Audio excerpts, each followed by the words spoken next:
Goeiemôre almal, wees gegroet in die wonderlike naam van Jesus op hierdie geseënde donderdagoggend en baie dankie dat ek die voorreg het om vir julle vandag met 'n woord te kan bedien.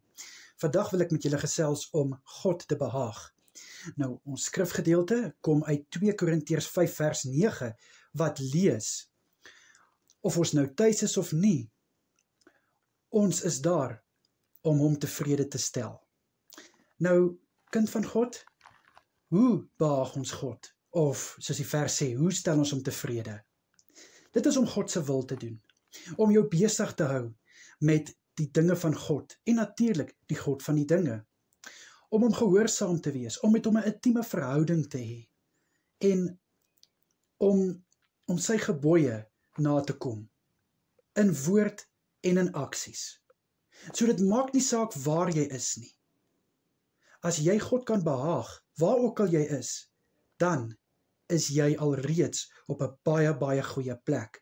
Want dit is wat God van ons vra. God vra dat ons hom tevrede stel, dat ons hom behaag. En ek meen, dit is die minste wat ons kan doen, vir alles wat God vir ons doen. Ek meen, wat 'n ander God sal doen wat ons God doen? Maar wat doen ons as ons God nie tevrede stel nie?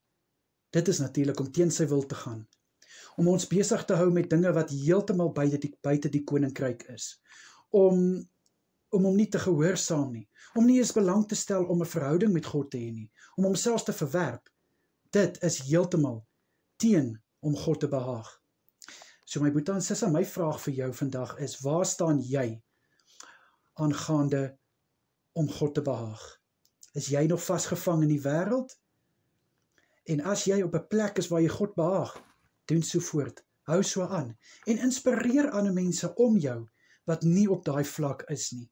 Nie dat ek sê, veroordeel hulle, of dwing hulle, of so iets nie. Nee, verteenwoordig vir hulle, hoe dit is om God te behaag. Getuig van God, wat die wat hom behaag beloon.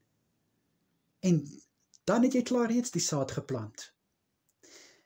En die van julle, wat op 'n plek is wat julle nie God behaag nie, ek sê dit nou al die afgelope week, en ek gaan dit weer sê, daar is tyd om te draai, kind van God. Daar is tyd. Jy het 'n kans om te draai, om klaar te maak met hierdie dinge wat teen God se wil is. Hierdie dinge wat jou eintlik wegdryf van God. Dit wat veroorsaak dat jy God nie behaag nie. Daar is nog tyd. Vat vandag die kans en draai na God toe en kyk hoe jou lewe gaan radikaal verander. Amen. Amen. Kom ek bid vir ons. Here, dankie.